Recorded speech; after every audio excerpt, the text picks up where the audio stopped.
नमस्कार विद्यार्थियों, साइंस की क्लास में आप सभी का स्वागत है। तो आज का पहला प्रश्न आपके सामने है।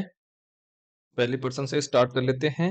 पहला प्रश्न है, स्वर जिसको इंग्लिश में बोलते हैं टोन, एक ध्वनि है। तो जो स्वर कहा जाता है, टोन कहा जाता है, वो कहा जाता है कई आवृत्तियों के मिश्रण को कहा जाता है क्या आपका स्वर या नोट कहा जाता है। अगर हम हमें पूछे एकल आवृत्ति की ध्वनि क्या कहा जाता है, तो वो कहा जाता है टोन। क्या कहा जाता है? टोन। हिंदी बोलते हैं तान बोलते हैं। क्या बोलते हैं? तान। हमारे पास है आवृत्ति। क्या है? आवृत्ति, जिसको इंग्लिश में बोलते हैं फ्रीक्वेंसी। इसको एफ के द्वारा प्रदर्शित किया जाता है। आवर्ती है, इसका जो मात्रक होता है, आवर्ती का मात्रक क्या होता है? हर्ट्ज होता है। और ये क्या है? आवर्ती का एसआई मात्रक है। क्या है? एसआई मात्रक। आवर्ती का एक और मात्रक होता है क्या? Kilo hertz. क्या होता है? Kilo hertz. और 1 किलो हर्ट्ज बराबर कितने हर्ट्ज होते हैं? 1000 हर्ट्ज होते हैं। अब इसमें है ध्वनि। ध्वनि के बारे में बात कर लेते हैं कि ध्वनि क्या है। तो जो ध्वनि होती है, ये क्या होती है? अनुदैर्घ्य तरंगे होती हैं। अनुदैर्घ्य तरंगे होती हैं। जो ध्वनि होती है, ये क्या होती है? यांत्रिक तरंगे होती है। यांत्रिक तरंग होती है। ध्वनि का जो मात्रक होता है, ध्वनि का जो मात्रक होता है, वो क्या होता है? डेसिबल होता है। ये होता है डेसिबल, जिसको दर्शाते हैं डीबी से दर्शाते हैं। ठीक है। जो मानव की जो मानव होता है, मानव की जो श्रव्य प्रास होता है ध्वनि की, वो होती है 20 हर्ट्ज से 20,000 हर्ट्ज या 20 किलो हर्ट्ज होती है। जो ध्वनि है, ये संपीड़न संपीड़न व विरलन के रूप में चलती है। संपीड़न और विरलन के रूप में चलती है। ठीक है। तो ये हो गई हमारे पास ध्वनि के बारे में। अब बात कर लेते हैं अगले प्रश्न पर। नेक्स्ट प्रश्न है, एक यांत्रिक पियानो की एक कुंजी धीरे से टकराई और फिर से टकराई, लेकिन इस बार बहुत कठिन थी। दूसरी स्थिति में क्या होगी? जो ध्वनि होगी, वो क्या होगी? तेज होगी। ऑप्शन नंबर एक हमारा आंसर होगा। ध्वनि तेज होगी लेकिन पिच अलग नहीं होगी। पिच क्या होगी? समान होगी। क्यों होगी? क्योंकि जो पियानो है, पियानो की जो कुंजी होती है, उस कुंजी की, प्रत्येक कुंजी की जो पिच है, पिच तो आपकी क्या होती है? समान होती है।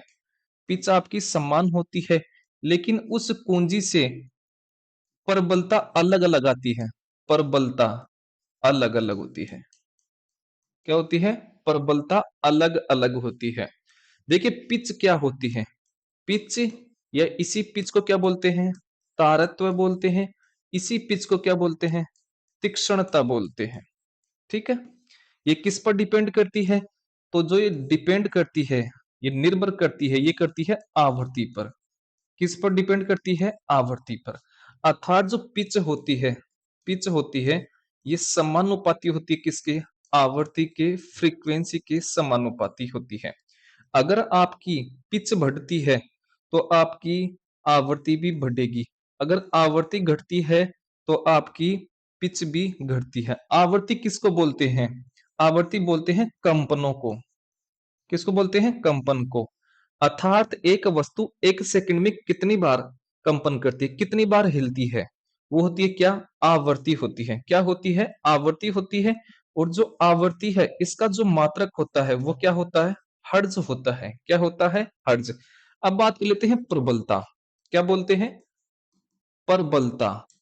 इसको इंग्लिश में बोलते हैं लाउडनेस। तो जो प्रबलता होता है, प्रबलता का मात्रक क्या होता है? डीबी होता है, डेसिबल होता है। जो प्रबलता है, ये किस पर निर्भर करती है? तो ये निर्भर करती है आयाम पर। किस पर निर्भर करती है? आयाम अर्थात एम्पलीट्यूड पर निर्भर करती है। आयाम का जो मात्रक होता है, आयाम का जो मात्रक होता है, वो क्या होता है? मीटर होता है। क्या होता है? मीटर होता है। तो आपकी जो प्रबलता है, प्रबलता है, ये समानुपाती होती है किसके? आपकी आयाम के, एम्पलीट्यूड के समानुपाती होती है। अर्थात आयाम बढ़ेगा तो आपकी प्रबलता बढ़ेगी, और प्रबलता घटेगी तो आपकी आयाम भी घटेगा। आई होप आपको ये वाले प्रश्न समझ में आ गए होंगे। अब बात कर लेते हैं हम अगले प्रश्न पर। तो अगला प्रश्न है, सोनार में हम निम्नलिखित में से किसका उपयोग करते हैं? तो आपका जो सोनार होता है, क्या होता है? सोनार होता है। ये कौन सी तरंगे उत्पन्न करता है? तो जो सोनार होता है, ये आपकी तरंगे उत्पन्न करता कौन? परासरवीय ध्वनि तरंगे उत्पन्न करता है। कौन सी तरंगे उत्पन्न करता है? परासरवीय ध्वनि तरंगे। परासरवीय ध्वनि तरंगे जो होती हैं, इसकी जो रेंज होती है वो होती है 20 किलो हर्ट्ज से अधिक। 20 किलो हर्ट्ज से अधिक। इस 20 किलो हर्ट्ज को क्या बोलते हैं? 20,000 हर्ट्ज। क्या बोलते हैं? 20,000 हर्ट्ज से अधिक, ऐसे बोल सकते हैं। ठीक है। अब आपका जो सोनार होता है, क्या होता है? सोनार। तो आपका जो सोनार है, सोनार, जिसको क्या बोलते हैं? सोनार। ठीक है। तो ये कौन सी ध्वनि उत्पन्न कर रहा था? आपकी परासरवीय ध्वनि तरंगे उत्पन्न कर रहा था। सोनार का जो पूरा नाम है वो क्या है? साउंड ने, sound navigation, sound navigation and ranging. ये क्या है? सोनार का पूरा नाम है। और जो सोनार है ये कौन सी ध्वनि उत्पन्न कर रहा था? परासरवीय, परासरवीय ध्वनि उत्पन्न कर रहा था। और इसकी रेंज क्या थी? 20 किलो हर्ट्ज से अधिक, हर्ट्ज से अधिक। अब जो आती है हमारे पास अवसर्वीय ध्वनि। आज अवसर्वीय ध्वनि किसको बोलते हैं? 20 हर्ट्ज से कम, 20 हर्ट्ज से कम वाली ध्वनि क्या बोलते हैं? अवसर्वीय ध्वनि बोलते हैं। क्या बोलते हैं? अवसर्वीय ध्वनि बोलते हैं। ठीक है। जो आपकी रेडियो तरंगे हैं, ये कौन सी तरंगे होती हैं? विद्युत चुंबकीय तरंगे होती हैं। ये विद्युत चुंबकीय तरंगे होती हैं। सर्वीय ध्वनि की प्रास क्या होती है? तो ये होती है 20 हर्ट्ज से 20 किलो हर्ट्ज, या फिर इसे क्या बोलते हैं? 20 हर्ट्ज से 20,000 हर्ट्ज होती है। और ये किसकी परास है? ये आपकी मानव की सर्वयता परास है। मानव की सर्वयता परास। ठीक है। ये भी पूछ सकता है कि मानव की सर्वयता परास कौन सी होती है? तो होती है 20 हर्ट्ज से 20,000 हर्ट्ज। अब ये बार बार हर्ट्ज आ रहा है, तो ये हर्ट्ज है, ये किसका मात्रक है? आवर्ती का मात्रक है। आवर्ती का मात्रक। आवर्ती किसको बोलते हैं? तो वस्तु जो कंपन करती है उसको क्या बोलते हैं? आवर्ती। तो दूसरे शब्द में बोलते हैं आवर्ती को कंपन। ठीक है। कंपनों की संख्या क्या कहलाती है? आवर्ती कहलाती है। ठीक है। अब चलिए अगले प्रश्न पर। अगला प्रश्न है, ध्वनि हवा में यात्रा करती है अगर, तो कब यात्रा करेगी? जब विक्षोभ चलता है, आगे की तरफ चलता है। क्या चलता है? विक्षोभ आगे की तरफ चलता है। ठीक है। जैसे मान लीजिए मेरे पास कोई चिमटा है, ये मान लीजिए मेरे पास कोई क्या है? चिमटा है। ठीक है। अब देखिए इस चिमटे के पास ऐसे ये क्या रहेंगे? हवा के कण रहेंगे, ऐसे पास पास रहेंगे हवा के कण। ठीक है। जैसे ये चिमटा दोनों आपके क्या संपर्क में आएंगे, मतलब एक दूसरे को टक्कर मारेंगे, तो ये हवा के कण, ये वाले कण आगे जाएंगे, और यहाँ के जो कण हैं वो फिर आगे चले जाएंगे, और ये वाले, ये जो कण यहाँ पर आए हैं ये पीछे वापस चले जाएंगे। ठीक है। तो इस प्रकार से ये विक्षोभ है वो क्या चलता रहता है? आगे की तरफ चलता रहता है, लेकिन कण आगे जाते हैं फिर से अपनी स्थिति पर आ जाते हैं। ठीक है। ये वाला समझ में आ गया होगा। तो जो ध्वनि है, ध्वनि है, ये क्या चलती है? विक्षोभ के रूप में आगे बढ़ती है। विक्षोभ के रूप में चलती है। ध्यान में रखना है। जो ध्वनि होती है ये क्या होती है? अनुदैर्घ्य तरंगे होती है। अनुदैर्घ्य तरंगे होती हैं। ध्वनि जो होती है वो यांत्रिक तरंग होती है, यांत्रिक तरंग होती है। ध्वनि का जो मात्रक होता है, मात्रक वो क्या होता है? डेसिबल होता है, अर्थात जिसको डीबी के द्वारा प्रदर्शित किया जाता है। अब हमें ये पता करना है कि अनुदैर्घ्य का मतलब क्या होता है। अनुदैर्घ्य का मतलब क्या होता है? तो देखिए यहां से मान लीजिए एक ये वस्तु है, इससे ध्वनि उत्पन्न हो रही है। जो ध्वनि है ये इस दिशा में जा रही है, ठीक है? तो ये यहाँ से ध्वनि उत्पन्न होगी और यहाँ पर पास क्या रहेंगे? हवा के कण रहेंगे। तो जो ये कण है ये कण आपके डिस्टर्ब होंगे तो ये आगे बढ़ेंगे और यहाँ के जो कण है इनको धक्का देंगे आगे और ये जो कण है ये पीछे फिर से पीछे आ जाएंगे। तो कण क्या कर रहे हैं? ऐसे आगे पीछे गति कर रहे हैं ऐसे। तो जो अनुदैर्घ्य तरंगे होते हैं उसमें अनुदैर्घ्य तरंगों में जो कण होते हैं वो ध्वनि के समांतर गति करते हैं, ऐसे समांतर गति करते हैं, आगे पीछे गति करते हैं। तो ऐसी तरंगे होती हैं, इनको बोलते हैं अनुदैर्घ्य तरंगे। दूसरे हमारे पास आती है अनुप्रस्थ तरंगे। अनुप्रस्थ तरंगे, अनुप्रस्थ तरंगे। अनुप्रस्थ तरंगों में क्या होता है? तो मान लीजिए यहां से कोई चीज क्या कंपन कर रही है और ये उसकी दिशा है ध्वनि की।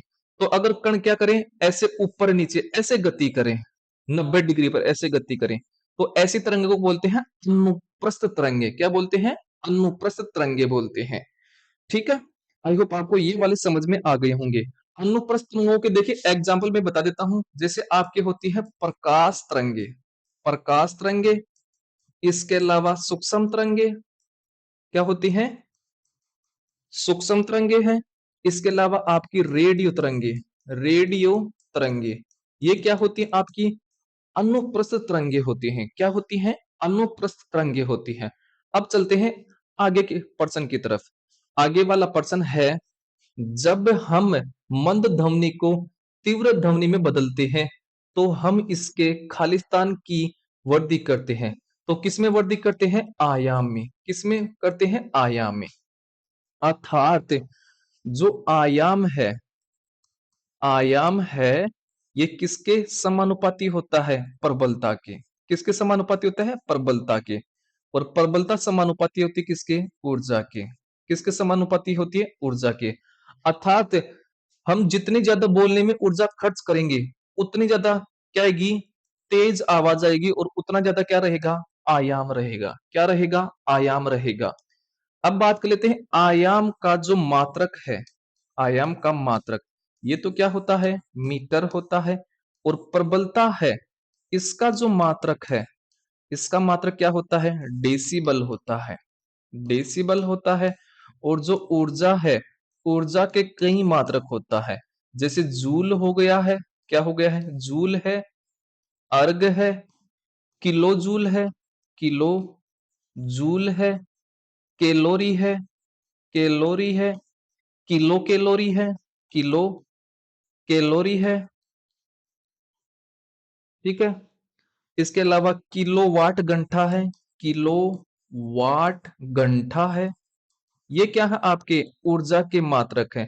तो ऊर्जा के कई मात्रक होते हैं। ठीक है? आई होप आपको ये वाले समझ में आ गए होंगे। अब बात कर लेते हैं कि जो आयाम है ये क्या होता है? आयाम एम्पलीट्यूड जिसको बोलते हैं। तो आयाम बोलते हैं जैसे यहां से ध्वनि उत्पन्न हुई, ये क्या है? आपकी दिशा है उसकी। तो ध्वनि ऐसे चल रही है, ऐसे चलेगी। क्या चल रही है? ऐसे चल रही है। ठीक है? तो देखिए ये क्या है? ध्वनि की माध्य स्थिति है। तो ध्वनि का माध्य स्थिति से कितनी ऊपर उठ रही है? तो ये जो कहलाता है, ये वाली चीज कौन सी वाली? ध्वनि ये वाला कितनी ऊपर उठ रही है, ये कहलाता है आपका क्या? आयाम। ये कहलाता है आयाम कहलाता है। ठीक है? ये वाला समझ में आ गया होगा। अब बात कर लेते हैं आपका क्या?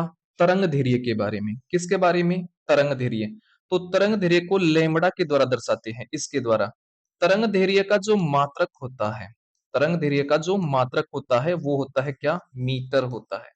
क्या होता है? मीटर। तरंग दैर्घ्य किसको बोलते हैं? तो दो कर्मागत श्रृंग या फिर गर्त के मध्य दूरी, ये क्या कहलाती है? आपकी तरंग दैर्घ्य कहलाती है। जैसे ये आपकी एक तरंग है, तो इसका सरंग कहाँ पर है? तो सरंग एक तो ये है जहां पर ऊपर उठ रहा है, उसका बीच का पॉइंट है, ये है आपकी क्या? सरंग। तो ये है सरंग, ध्यान में रखना, ये वाले क्या है? सरंग है। ऊपर जो तरंग उठ रही है उसका बीच का ये पॉइंट, ये क्या कहलाता है? सरंग कहलाता है। और गर्त कहां पर है? तो गर्त देखिए, गर्त है ये वाले जो नीचे उठ रहे हैं, इनके बीच का बिंदु, ये क्या कहलाते हैं? गर्त कहलाते हैं। ये है आपके ग्रत। तो ये है आपके ग्रत। और हमने क्या बोला था? दो कर्मागत सरंग या गर्त के बीच की दूरी। तो ये गर्त है और ये है, लगातार दो गर्त हैं, उनके बीच ये ले हो गया है लेमड़ा, अर्थात तरंग दैर्घ्य। या फिर एक तो ये सरंग है और इसका लगातार दूसरा सरंग, ये वाला दूसरा, ये है सॉरी, ये वाला। तो यहां से यहां की जो दूरी है, ये क्या कहलाती है? लेमड़ा तरंग दैर्घ्य कहलाती है। आई होप आपको ये वाला समझ में आ गया होगा। जो वेग है, वेग बराबर क्या होता है? तो वेग बराबर होता है लेमड़ा अपॉन में टी, अर्थात तरंग दैर्घ्य अपॉन में आवर्तकाल, आवर्तकाल। ठीक है। तो वेग का मात्रक क्या हो गया है? मीटर, क्योंकि तरंग दैर्घ्य किस मात्रक क्या होता है? मीटर। और आवर्तकाल का मात्रक क्या होता है? सेकंड। तो इसका वेग का मात्रक हो गया है मीटर पर सेकंड हो गया है। आवर्ती है, आवर्ती का मात्रक जो होता है, आवर्ती का मात्रक वो क्या होता है? हर्ज होता है। क्या होता है? हर्ज। आवर्ती को दूसरी भाषा में क्या बोलते हैं? कंपन। कि एक वस्तु कंपन कितनी बार कर रही है, कंपनों की संख्या क्या बोलते हैं? आवर्ती बोलते हैं। आवर्ती किस पर डिपेंड करती है आपकी? तो ये करती है तारत्व, अर्थात तारत्व क्या बोलते हैं? पिच बोलते हैं। और पिच को क्या बोलते हैं? तीक्ष्णता बोलते हैं। क्या बोलते हैं? तीक्ष्णता बोलती है। तो अगर आवर्ती बढ़ेगी तो आपकी तारत्व भी बढ़ेगा, पिच भी बढ़ेगी और तीक्ष्णता भी बढ़ेगी। आई होप ये वाला आपको समझ में आ गया होगा। अब चलते हैं अगले वाले प्रश्न पर। अगला प्रश्न आपके सामने है, वक्र में चित्र 12.1 है, जो आपकी एनसीईआरटी बुक से हम बना रहे हैं प्रश्न, वहां की बुक का ये है। आधा तरंग दैर्घ्य क्या होगा? आधा तरंग दैर्घ्य क्या होगा? ये हमने बात कर रखी है। तो हमने क्या कहा था कि जो तरंग दैर्घ्य होती है, क्या कहा था? जो तरंग दैर्घ्य है, पहले बात कर लो तरंग दैर्घ्य क्या होती है। तरंग दैर्घ्य, तो जो तरंग दैर्घ्य होती है इसको किसके द्वारा दर्शाते हैं? लेमड़ा के द्वारा। तरंग दैर्घ्य का जो मात्रक होता है, जो इसका मात्रक होता है वो होता है मीटर। तरंग दैर्घ्य किसको बोलते हैं? तो दो कर्मागत सरंग या गर्त के बीच की दूरी, के बीच की दूरी, वो क्या कहलाती है? आपकी तरंग दैर्घ्य कहलाती है। ठीक है। चलो, तो हमारे पास बात करनी है, तो क्या होगी? ये तो क्या है? आपका सरंग है। ये तो क्या हो गया है? सरंग। जो ऊपर ये उठता है ना, इसका जो बीच का पॉइंट होता है उसको बोलते हैं सरंग। और गर्त किसको बोलते हैं? तो नीचे ये लाइन चलती है ऐसे घूम करके, तो इसका जो बीच वाला पॉइंट होता है ये होता है कि आपका गर्त। ये है। और हमने क्या बोला था? दो लगातार सरंग या गर्त। तो आगे फिर क्या आता? सरंग, फिर गर्त, फिर दोबारा आता सरंग, ऐसे आता। तो दो सरंग के लगातार के बीच की दूरी हो जाती है क्या आपकी? हो जाती है लेमड़ा। लेकिन हमें क्या पूछ रखा है? आधा तरंग दैर्घ्य ज्ञात करना है। क्या करना है? आधा। तो हमारे पास क्या हो जाएगा? आधा तो यही हो गया है बी डी। क्या हो गया है? B D. बी डी कहां पर है? ऑप्शन नंबर 2 आंसर हो जाएगा, क्योंकि इसका आधा यही हो जाएगा, ये यहां से यहां तक, फिर ये आधा ये हो गया है। ठीक है। अब चलते हैं अगले वाले इसमें। और आपको यह ध्यान रखना कि जो तरंग दैर्घ्य है, जो तरंग दैर्घ्य है, इसका मात्रक हमारे पास मीटर हो गया है। और दो कर्मागत सरंग या गट के बीच की दूरी क्या होती है? आपकी तरंग दैर्घ्य होती है। या इसके अलावा यह भी ध्यान में रखना है तरंग दैर्घ्य के बारे में, दो कर्मागत, दो कर्मागत संपीड़न, संपीड़न या विरलन के बीच की दूरी, के बीच की दूरी, ये क्या कहलाती है आपकी? तरंग दैर्घ्य कहलाती है। अब चलते हैं अगले वाले प्रश्न पर। अगला वाला प्रश्न है, मुख्य प्रघात तरंग शुरू होने से पहले भूकंप किस प्रकार की ध्वनि उत्पन्न करता है? तो वो ध्वनि उत्पन्न करता है क्या? इंफ्रासाउंड। इंफ्रासाउंड इसको बोलते हैं अवसर्व्य। अवसर्व्य। इसकी जो परास होती है वो क्या होती है? 20 हर्ट्ज से कम की ध्वनि को क्या बोलते हैं? अवसर्व्य।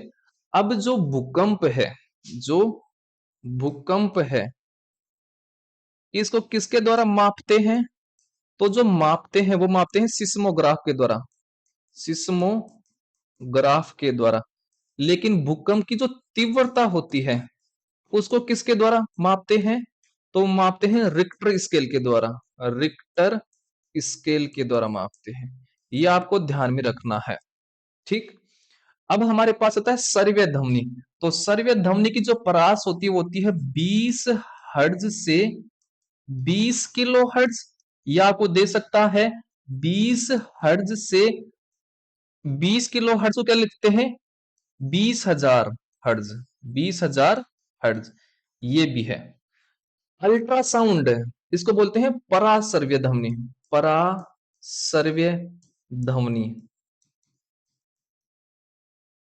अल्ट्रासाउंड पर आधारित कौन है? सोनार।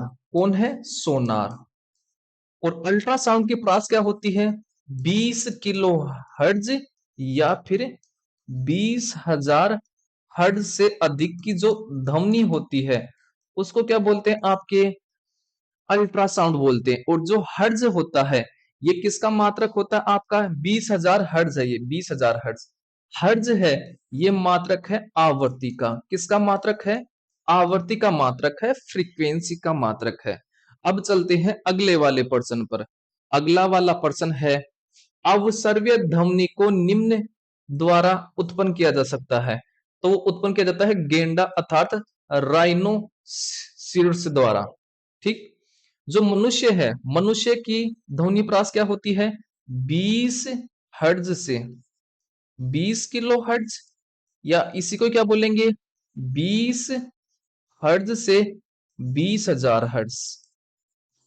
ये है मानव की सर्व्य परास। चमगादड़ कौन सी ध्वनि उत्पन्न करती है?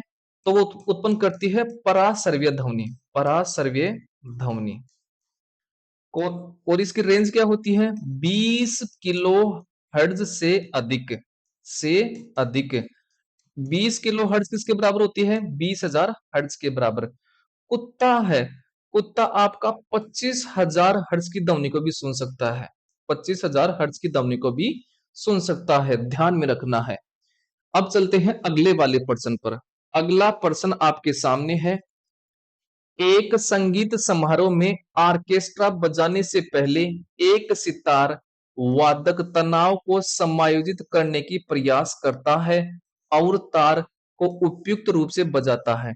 ऐसा करके वह क्या समायोजित कर रहा है या क्या एडजस्ट कर रहा है? तो वो कर रहा है अन्य संगीत वाद्य यंत्रों की आवृत्ति के साथ सितार तार की आवृत्ति को। अब हमारे पास आता है आवृत्ति। क्या आता है? आवृत्ति। तो आवृत्ति जिसको इंग्लिश से बोलते हैं फ्रीक्वेंसी। आवृत्ति है, आवृत्ति है, इसको दर्शाते हैं किसके द्वारा? न्यू के द्वारा। किसके द्वारा दर्शाते हैं? न्यू के द्वारा दर्शाते हैं। ऐसे लिखा जाता है न्यू। आवर्ती का जो मात्रक होता है, आवर्ती का जो मात्रक होता है ये होता है आपका हर्ट्ज। इसके अलावा क्या होता है? Kilo hertz. ठीक है। इसके अलावा और मात्रक क्या होता है? तो और मात्रक होता है सेकंड इनवर्स। क्या होता है? सेकंड इनवर्स होता है। आवर्ती है ये किस पर निर्भर करती है? तो ये निर्भर करती है आपकी किस पर? तारत्व पर। तारत्व पर। तारत्व को बोलते हैं पिच। पिच को बोलते हैं क्या? तीक्ष्णता। क्या बोलते हैं? तीक्ष्णता। अर्थात आवृत्ति बढ़ती है तो आपका तारत्व भी बढ़ेगा। ये इसमें संबंध है। नेक्स्ट हमारे पास आता है क्या? आयाम। तो नेक्स्ट है आयाम। जिसको इंग्लिश में क्या बोलते हैं, एम्पलीट्यूड। क्या बोलते हैं, एम्पलीट्यूड। तो इसको एक के द्वारा दर्शाते हैं। किसके द्वारा दर्शाते हैं, एक के द्वारा। इसका जो मात्रक है वो क्या है आपका, इसका मात्रक है मीटर। क्या होता है, मीटर। और आयाम है, ये किस पर डिपेंड करता है, प्रबलता। प्रबलता को इंग्लिश में बोलते हैं लाउडनेस। क्या बोलते हैं, लाउडनेस बोलते हैं। ठीक है। तो अगर आयाम बढ़ेगा तो आपका प्रबलता भी बढ़ेगी, और प्रबलता घटेगी तो आपका आयाम भी घटेगा। ठीक है। और ये आपको ध्यान में रखना है कि जो प्रबलता है, प्रबलता का जो मात्रक है जिसको लाउडनेस बोलते हैं, ये क्या होता है, डेसिबल होता है। क्या होता है, डेसिबल होता है। ठीक है। आई होप आपको ये वाले आपको समझ में आ गए होंगे। तो हमारे पास हो गया है, ध्वनि का आयाम के बारे में बात कर ली है, प्रबलता के बारे में बात कर ली है। ठीक। तो अब चलते हैं अगले वाले प्रश्न पर। अगला हमारे पास प्रश्न है,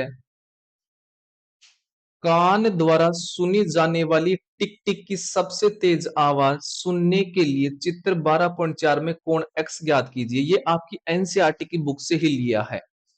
तो आपने पढ़ा होगा ध्वनि का परावर्तन। ध्वनि का परावर्तन, या फिर आपने पढ़ा होगा क्या, प्रकाश का परावर्तन। प्रकाश का परावर्तन। ठीक है। ध्वनि का परावर्तन कैसे होता है समझिए। जैसे प्रकाश का परावर्तन होता है वैसे ही ध्वनि का परावर्तन होता है। तो ऐसे समझिए, मान लीजिए कोई सरफेस है, इस पर कोई ध्वनि आकर के टकराती है। ठीक है। ये ध्वनि क्या आ रही है, इस सतह पर आ रही है, और मान लीजिए किस कोण पर आ रही है, 30 डिग्री के कोण पर। तो ये जो टकरा करके जाएगी, तब ये कितनी कोण पर जाएगी, 30 डिग्री पर। तो ये भी जो कोण बनेगा वो भी कितना बनेगा, 30 डिग्री का। और इन दोनों के बीच में क्या डालते हैं, एक अभिलंब, इसको बोलते हैं नॉर्मल। और ये नॉर्मल कितने डिग्री पर होता है, 90 डिग्री पर। मतलब ये इस साइड में भी 90 डिग्री कोण बनाएगा और इस साइड में भी 90 डिग्री का। तो अगर यहां तक, कहां तक, ये वाला कोण, ये वाला कोण अगर 30 डिग्री का है, तो ये वाला कोण कितने का बचा, तो ये वाला कोण टोटल होता है 90 का। तो ये वाला कोण बचा कितना, 60 डिग्री का। कितना बचा, 60 डिग्री का। इस तरफ वाला कोण 30 डिग्री का है, तो ये वाला कोण कितने डिग्री का हो जाएगा, 60 डिग्री का। तो ऐसे ही यहां पर बताना है, ऐसे ही यहां पर बताना है। तो देखिए, ये जाकर के टकराई गई है ये ध्वनि। ठीक है। तो ये यहां पर बना रही है कितने डिग्री का कोण, 50 डिग्री का बना रही है। फिर ये टकरा करके यहाँ ऐसे जा रही है, तो ये भी कितने डिग्री का कोण बनाएगी, 50 डिग्री का।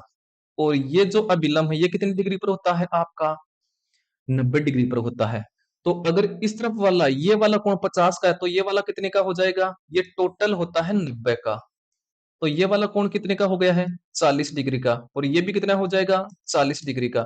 और हमें x का मान पूछा था, तो x ये बताना है, तो ये x था, कितने डिग्री का हो गया है, 40 डिग्री का। तो ये भी हो गया है 40 डिग्री का। ठीक है।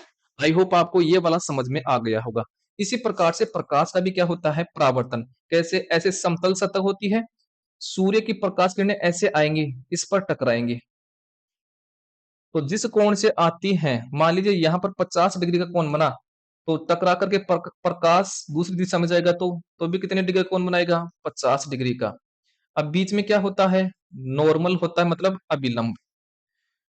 और ये कितने डिग्री पर होता है, पूरा 90 डिग्री पर। तो ये वाला कोण कितने का होगा, 40 डिग्री का। और ये वाला भी कोण 40 डिग्री का। तो इस प्रकार से प्रकाश का भी क्या होता है, परावर्तन होता है, रिफ्लेक्शन ऑफ लाइट होता है। ठीक है। तो ये होते हैं आज की क्लास के आपके 10%। अगर आपको ये क्लास अच्छी लगी हो तो क्लास को जरूर से लाइक करना है, शेयर करना है, सब्सक्राइब जरूर करना है चैनल को, ताकि हमारा मनोबल लगातार बढ़ता रहे। हम मिलते हैं आपको नेक्स्ट क्लास में। तब तक के लिए जय हिंद, वंदे मातरम दोस्तों।